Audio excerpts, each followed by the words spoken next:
क्या आपको या आपके किसी जानने वालों को आईटीपी की बीमारी है और आप लगातार स्ट्रेस में बने हुए होते हैं, आपको लगातार तनाव है, आपको लगातार एंजाइटी बनी हुई है, तो दोस्तों क्या आप जानते हैं कि लगातार स्ट्रेस में रहना आईटीपी की बीमारी को बढ़ा सकता है। लगातार आपके प्लेटलेट्स कम बने रह सकते हैं।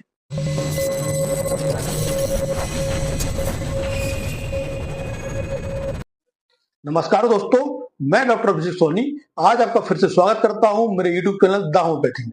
दोस्तों, जैसा कि आप जानते हैं कि इस चैनल में मैं ज्यादातर बात करता हूं आईटीपी की।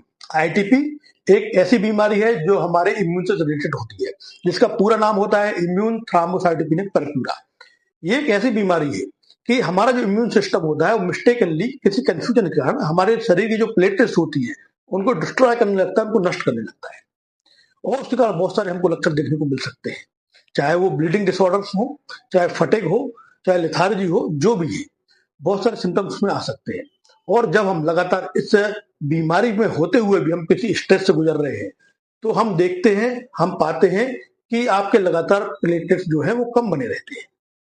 इसके डायरेक्टली क्या संबंध है, इसके लिए बहुत सारी रिसर्च चल रही है, वो कंफर्मेटली तो नहीं कहा जा सकता, पर मेरा अनुभव है, मैंने देखा है कि ऐसे बहुत से पेशेंट्स हैं जो लगातार स्ट्रेस में बने रहते हैं, इस कारण से उनको आईटीपी की बीमारी में बहुत जल्दी इंप्रूवमेंट नहीं देखने को मिलता।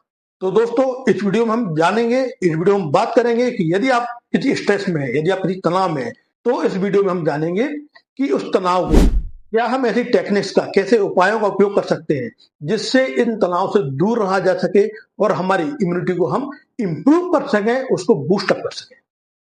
तो दोस्तों, चूंकि हम भारत देश के नागरिक हैं, हम भारत में रहते हैं, सबसे खुशखबरी की बात है हमारे जो देश की टेक्निक्स है वो इन चीजों को, इन स्ट्रेस को, इन तनाव को मैनेज करने में सबसे ज्यादा इफेक्टिव है। तो हम बात करेंगे, सबसे पहले जो नाम सबसे पहले आएगा वो है ध्यान, यानी मेडिटेशन। मेडिटेशन एक ऐसी टेक्निक है जिससे हम हमारी बॉडी की, हमारे शरीर की जो क्रिया विधि है, जो गति है, जो स्ट्रेस है, उन सबको रोक सकते हैं, उन सबको कम कर सकते हैं। इवन हम हमारे हार्ट बीट को भी कंट्रोल कर सकते हैं। जो सबसे पहली टेक्निक है वो है मेडिटेशन। तो जब हम लगातार मेडिटेशन करते हैं तो डेफिनेटली उसका इंपैक्ट आता है और वो हमारे इम्यून सिस्टम को बूस्ट करने में मदद करता है। दूसरी यदि हम बात करें तो वो है योगासन की। योगासन एक ऐसी क्रिया है जिससे हम हमारे शरीर के कुछ सेंटर्स पे या किसी ऑर्गन्स पे ध्यान करते हुए उसको किसी एक्सरसाइज के थ्रू मोटिवेट कर सकते हैं, उसको इंप्रूव कर सकते हैं। तो एक भावना मन में लेते हुए कि हमारी इम्यूनिटी जो कंफ्यूजन है उसको ट्रीट किया जाए, साथ ही हमारे स्ट्रेस को कंट्रोल करने के लिए जो भी योगासन है, खासकर मैं बात करूं यदि शवासन की। शवासन एक ऐसा आसन है जो हमारे शरीर की जो मसल्स होती है उसको रिलैक्स करता है। तो ऐसे बहुत से आसन हैं जिनको हम यूज कर सकते हैं। तो डेफिनेटली जब हम इन चीजों का उपयोग करते हैं तो हम हमारे स्ट्रेस लेवल को कम कर सकते हैं, साथ ही इम्यूनिटी को इंप्रूव कर सकते हैं, ठीक कर सकते हैं। थर्ड यदि हम बात करते हैं तो वो है एक्सरसाइज। जब हम रेगुलर एक्सरसाइज करते हैं, हालांकि आईटीपी के पेशेंट में डर हमेशा बना हुआ होता है कि यदि अपन एक्सरसाइज करते हैं, यदि हम दौड़ा भागी करते हैं और हमको यदि कोई चोट लगती है तो हमारा खून लगातार बह सकता है। तो जरूरी नहीं दोस्तों कि हम बहुत हार्ड एक्सरसाइज करें। आप स्विमिंग कर सकते हैं, आप हल्की फुल्की रेगुलर एक्सरसाइज कर सकते हैं, ये सारी चीजें आप कर सकते हैं जिसमें चोट लगने का खतरा कम हो। अब यदि आप लगातार एक्सरसाइज करते हैं तो हमारे जो शरीर में एंडोर्फिन एक हार्मोन रिलीज होता है, वो हमारे शरीर को रिलैक्स करता है, हमारी बॉडी को रिलैक्स करता है। जब एंडोर्फिन रिलीज होने लगता है तो हमारा स्ट्रेस लेवल भी कम होता है। तो लगातार एक्सरसाइज करना आपके लिए उपयोगी है और आपको करना ही चाहिए यदि आप लगातार स्ट्रेस में बने हुए। तो ये जो मैं सारी टेक्निक्स बना रहा हूँ एक के बाद एक, ये सब आपको रेगुलर करना है और मैं उम्मीद करता हूँ इन सब चीजों से आप इंप्रूव कर पाएंगे। अब चौथी में हम बात करें, चूंकि अभी की जो लाइफ स्टाइल है, अभी की जो जीवन शैली बहुत ही स्ट्रेस वाली है, बहुत ही भागदौड़ वाली है, आपको लगातार काम करने पड़ते हैं, आप लगातार अपना समय मैनेज नहीं कर पाते हैं। इसके कारण होता क्या है कि आपकी जो नींद है वो लगातार डिस्टर्ब रहती है।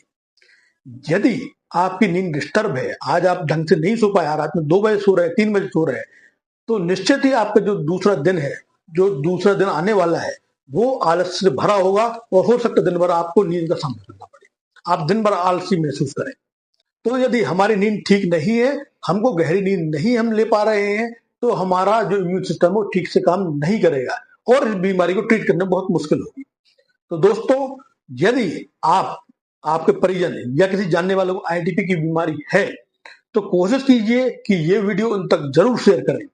यदि आपको कोई क्वेरीज हैं, आपको कोई समस्या है, आप हमको कमेंट्स के जरिए, यूट्यूब पे कमेंट्स के जरिए, व्हाट्सएप पे मैसेज करके हमको पूछ सकते हैं।